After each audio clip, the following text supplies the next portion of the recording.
Hello everyone, welcome to AgFlow's webinar.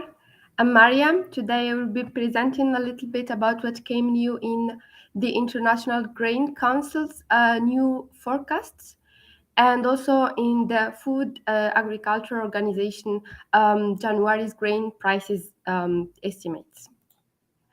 So to start, the new International Grain Council's report for 2022-23 grains and oils production has lowered its world total grains and oilseed forecast to 2,248 billion metric ton, which is 8 million metric ton lower than what was forecasted in January, due almost entirely to a downgraded outlook for corn from United States and Argentina. Also, soybeans, as part of this decrease, was estimated to reach now 378 million metric ton for this marketing year, while it was estimated 7 million metric ton more in January. Also, wheat estimates, meanwhile, remain the same, is 798 million metric ton, which was the same estimate in January, and corn as well will reach 1,153 for this marketing year, which is 8 million metric ton lower than what they estimated in January. So these are particularly February's estimates. And if we check the USDA's new forecasts of February, they also go in the same line and in decrease in corn and wheat production as well. Now, the Food Agriculture Organization on the 10th February's report as well says that international wheat prices fell in January. Corn export prices firmed marginally in January, and rice prices are increasing. Therefore, we can now go check AgFlow's data to have a look on both wheat and soybean prices. So I made already a dashboard. Okay, I have to renew the page. I made already a dashboard to compare the prices for wheat from the United States, Brazil, and Romania, just to have a look in the global world markets prices. So here, if we see wheat prices, they continue a little bit decreasing compared to what was in the beginning of 2022. Sorry. And similarly for corn, because they said that it didn't change much. So we can see here that compared to January, February's prices are in general a little bit the same, but we can see that here Brazil's prices, they decreased a lot in January, but now they increased a little bit. And United States prices are slightly decreasing month on month, while corn from Argentina is increasing. Back to the presentation. Overall, high prices persisted in December and January 2023 and are still persisting in February, except for wheat prices, which are so far decreasing. On another topic, the Reuters said that Farm Office France, AgFlow, lowered its outlook for French soft wheat exports this season because of competition from the Black Sea supplies on February. As you know, in January, France exported a lot of wheat to North African countries, mainly Morocco and Algeria. But as the France AgriMaire says that there is a lot of competition from the Black Sea, I would like that we go to AgFlow's data and we compare prices from the main exporters of the Black Sea. So, sorry, not prices, but volumes exported. So I will choose Russia. I will also put Ukraine, Romania. I think this is good. Or maybe I also add Bulgaria.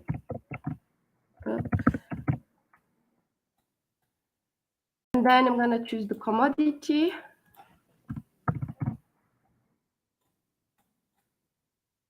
And here we have monthly data from Russia.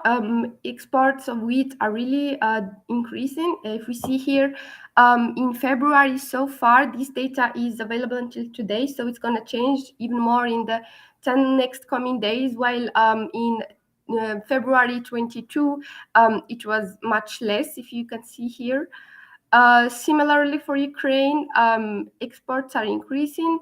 Romania as well. Let's see where Romania exports mainly. It's wheat. I'm gonna choose here only Romania to have an idea. Okay, so Algeria, we have Algeria, Jordan, okay, and a little bit to Turkey. Now I would like also to see how France's exports changed in February, because last month the country hit a record exporting a lot of wheat to Algeria and Morocco. And here we have France's exports per destination. So far in February, exports are increasing to Algeria compared to February 22, and they are a little bit less to Morocco. Back to the presentation.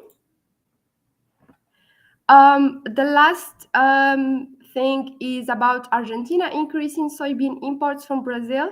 As you know, Argentina have less production because of non-favorable weather for this marketing year. And mainly Argentina produces soybean derivatives, which is soybean meal and soybean oil, while Brazil exports mainly soybeans. So Argentina apparently is importing soybeans from Brazil and transforming it to soybean meal and soybean oil. We can also here just quickly have a look on how much was shipped from Brazil to Argentina. So I'm gonna choose quickly Brazil, and here I'd like to have soybean up, and here we can have the destination, but I'm gonna also filter the data and choose Argentina as important country. And this data is what we tracked. I mean, what is shipped, and different from what has been goes with the railways or with the trains, etc. So we have so far in February 88 million metric ton, in January 88 k metric ton, and in January 29 k metric ton. So back to the presentation. Now we're gonna have a look a little bit on what's new in AgFlow's Twitter commentary. So we have here Grainly, who said that Argentina's weather woes are keeping corn and soybean prices steady to higher, while Brazil's record crop is pushing soybean prices lower. But export logistics issues could create storage problems and boost prices. Soybeans could see a bullish trend ahead. So, as you know, Brazil is exporting a lot of soybean currently, thanks to high production, and which maintains a little bit the prices lower. This is a news from Andre that seems to be interesting, because he said that there are a lot of events planned that could potentially disrupt the wheat market shortly. A big European trip of China's Foreign Minister Yang Yi, with a final stop in Moscow, should be watched. So this is just to have an idea that there might be a lot of changes in the wheat market based on these events.